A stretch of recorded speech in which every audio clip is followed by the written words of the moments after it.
Receipt और payment receipt और payment word के बारे में जब हम लोग बात कर चुके हैं, तो अब समझना है फाइनल अकाउंट को डिटेल में समझने के लिए दो और वर्ड के बारे में। दो और वर्ड जो हमारे पास अवेलेबल है जिसको हम लोग को समझना होगा, उसमें एक नाम आता है आपके पास इनकम, एक नाम हमारे पास क्या आता है इनकम, और एक नाम हमारे पास आता है एक्सपेंस।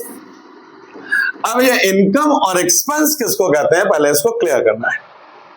अगर हम लोग सिंपल बात समझे तो लोग कहते हैं भैया इनकम के बारे में कि any amount which has been received or may be receivable in future for the current period due to the regular activity of the business is known as an income.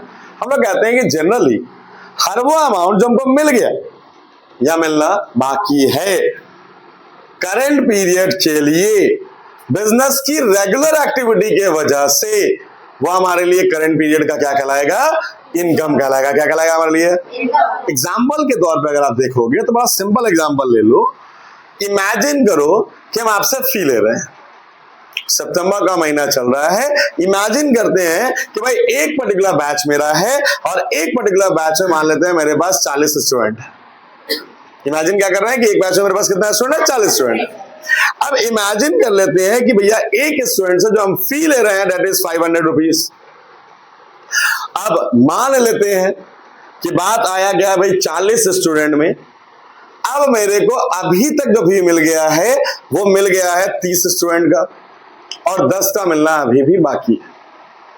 अब आपसे पूछना चाह रहे हैं कि भाई इस सितंबर महीने में इस बैच से मेरा इनकम क्या जनरेट हुआ, तो क्या हम बोलेंगे 30 गुना 500, या हम लोग कहने वाले हैं 40 गुना 500? हम लोग 30 गुना 500 कहें या क्या कहें हम लोग 40 गुना 500? क्या कहेंगे हम? 40 गुना 500 यानी हम लोग नोटा मोटा कितना कहेंगे हम लोग यहाँ पर? अब ये जो 15,000 रुपया जो आया है ये मेरा इनकम नहीं है, ये मेरा क्या है, रिसिप्ट है। ये मेरा क्या है, क्योंकि हमको ये मिल गया है।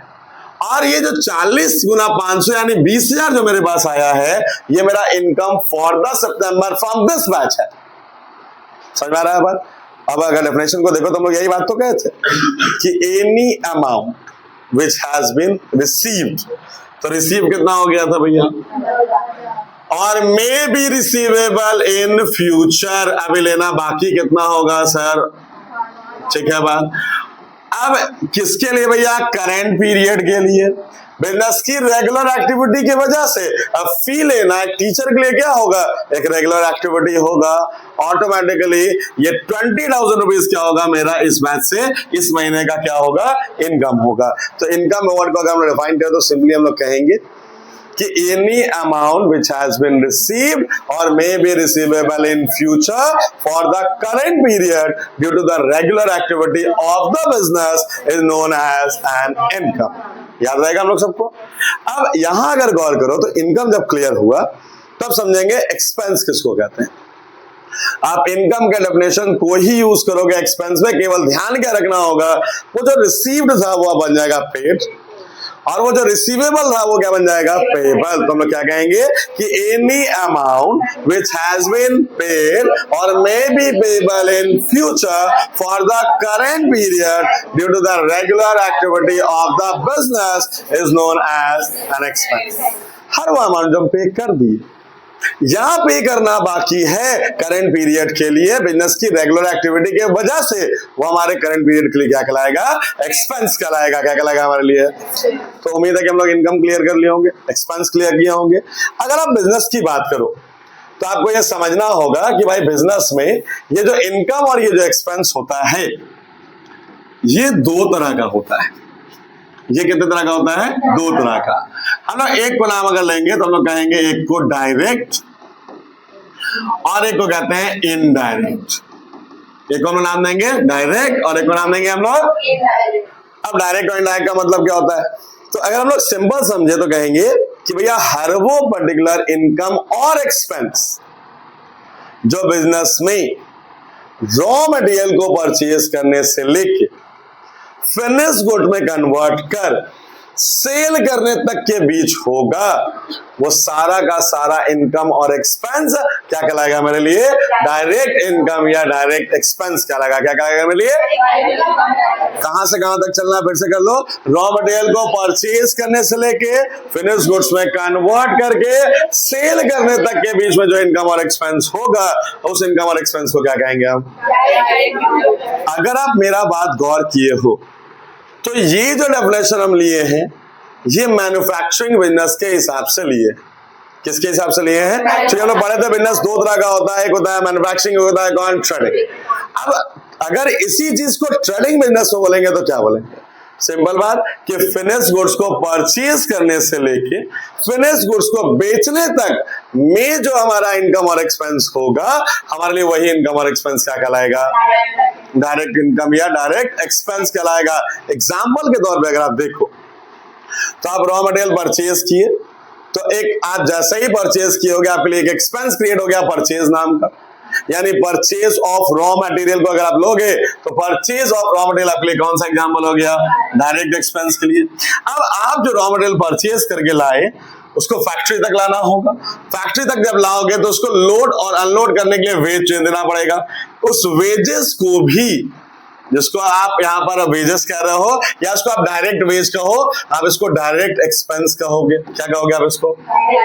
इसी प्रकार से आप लोड और अनलोड कराने के बाद क्या होगा? जहां से खरीदे वहां से लेके फैक्ट्री तक लाना होगा। अब फैक्ट्री तक लाओगे तो या ठेला भाड़ा वगैरह चुकाओगे, आप जानते हो उसको हम लोग कैरेज कहते हैं, और चूंकि खरीदते समय चुकाया गया है तो उसको हम लोग कैरेज इनवर्ड के नाम से या कैरेज ऑन परचेज के नाम से जानते हैं। अब ये भी मेरे लिए क्या कहलाएगा?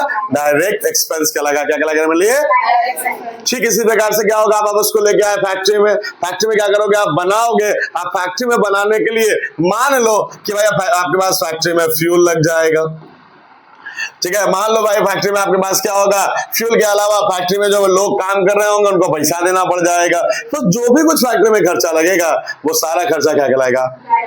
तो कहां से कहां चलना है? रॉ मटेरियल को परचेज करना है, वहां से फिनिश गुड्स में कन्वर्ट करना है और उसको कहां ले आना है? सेल करने तक के बीच का जितना खर्चा और इनकम होगा सबको क्या कहना है? इसके अलावा आप जो छोड़ देंगे, जो इससे कनेक्टेड नहीं होगा, वो सारा का सारा इनकम और एक्सपेंस क्या कहलाएगा आपके लिए?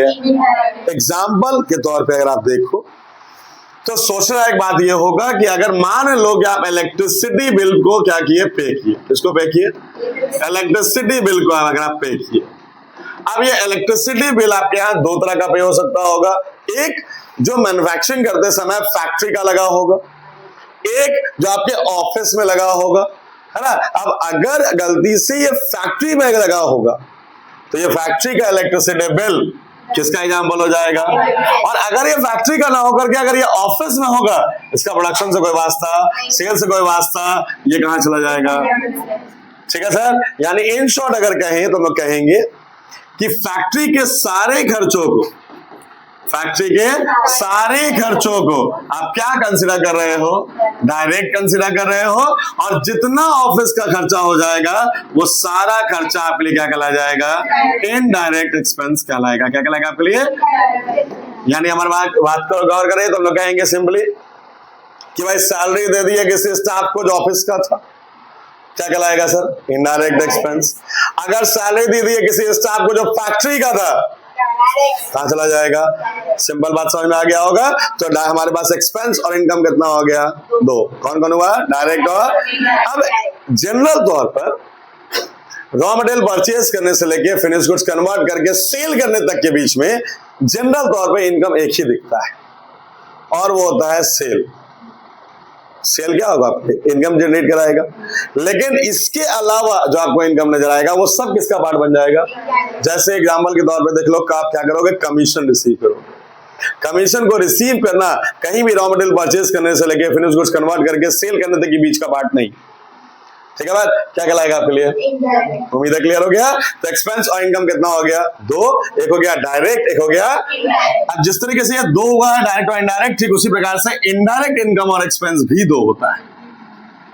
हम लोग एक को कहते हैं ऑपरेटिंग और एक को हम लोग कहते हैं नॉन ऑपरेटिंग। एक को हम लोग कहते हैं ऑपरेटिंग और एक को कहते हैं, अब कहते हैं कि भैया नाम अगर गौर करो, ऑपरेटिंग हर वो पर्टिकुलर इनकम और एक्सपेंस जो बिजनेस को ऑपरेट करने के लिए जरूरी होगा, जिसके बगैर बिजनेस को चलाना पॉसिबल नहीं होगा, वो सारा का सारा इनकम और एक्सपेंस क्या कहलाएगा? ऑपरेटिंग। और जिसके बगैर चलाना पॉसिबल होगा क्या कहलाएगा? अब इसको पहचानने के लिए आपको सिंपल सा एक ही दिमाग लगाना है अपने आप से कि क्या वो बिजनेस चलाने के लिए जरूरी है या नहीं। अगर बिजनेस चलाने के लिए जरूरी है तो ऑपरेटिंग, अगर उसका बिजनेस के चलाने में कोई स्पेसिफिक रोल नहीं है क्या आएगा? एग्जांपल लेते हैं, स्टाफ को सैलरी देना जो ऑपरेट करने के लिए जरूरी हो, कहाँ आ गया? Loss on sale of assets, asset बेचने में हो गया लॉस। बिजनेस के ऑपरेशन से उसको कोई मतलब है? क्या बिजनेस का काम एसेट बेचना है? बिजनेस को चलाने से उसको कोई मतलब? क्या कहलाया? ठीक है बात, उम्मीद है क्लियर हो गया होगा। तो हमारे पास इनकम और एक्सपेंस अगर देखिए तो कितना हो गया? 2, एक हुआ डायरेक्ट हो गया, और इनडायरेक्ट कितना हो गया? 2, कौन कौन हो गया? ऑपरेटिंग और। अगर आप मेरा थोड़ा सा बात और गौर करें तो क्या ये डायरेक्ट इनकम और एक्सपेंस, क्या ये बिजनेस को चलाने के लिए जरूरी होगा या नहीं होगा? होगा, क्योंकि इसके बगैर बिजनेस तो चलने वाला। यानी ये डायरेक्ट इनकम और एक्सपेंस को भी हम लोग चाहें तो क्या कह सकते हैं? इसको भी ऑपरेटिंग इनकम और ऑपरेटिंग एक्सपेंस कह सकते हैं, बट दोनों में डिफरेंस है। एक डायरेक्ट कैटेगरी का है, किसका है? इनडायरेक्ट कैटेगरी का। और जनरल तौर पे जो बुक में जब चर्चा होती है, सिलेबस में जब चर्चा होती है, तो इनडायरेक्ट वाले ऑपरेटिंग एक्सपेंस को ही ऑपरेटिंग एक्सपेंस के रूप में डिफाइन किया जाता है। बट इसका मतलब ये कतई नहीं था कि डायरेक्ट वाला बिजनेस ऑपरेट करने के लिए जरूरी नहीं है। लेकिन अजम्पशन होता है कि भाई हम लोग अज्यूम किए हैं कि अगर हम लोग ऑपरेटिंग इनकम बोल रहे हैं, ऑपरेटिंग एक्सपेंस बोल रहे हैं, तो वो बात का हम लोग कर रहे हैं इनडायरेक्ट का कंसीडर कर रहे हैं, हम लोग डायरेक्ट वाले को कंसीडर। लेकिन उसके बावजूद ध्यान रखना है कि भाई बिजनेस लाने में इसका भी क्या होगा? रोल होगा। उम्मीद है इसमें कोई दिक्कत क्लियर है? बात बंद करना। यहाँ का बात को गौर करें।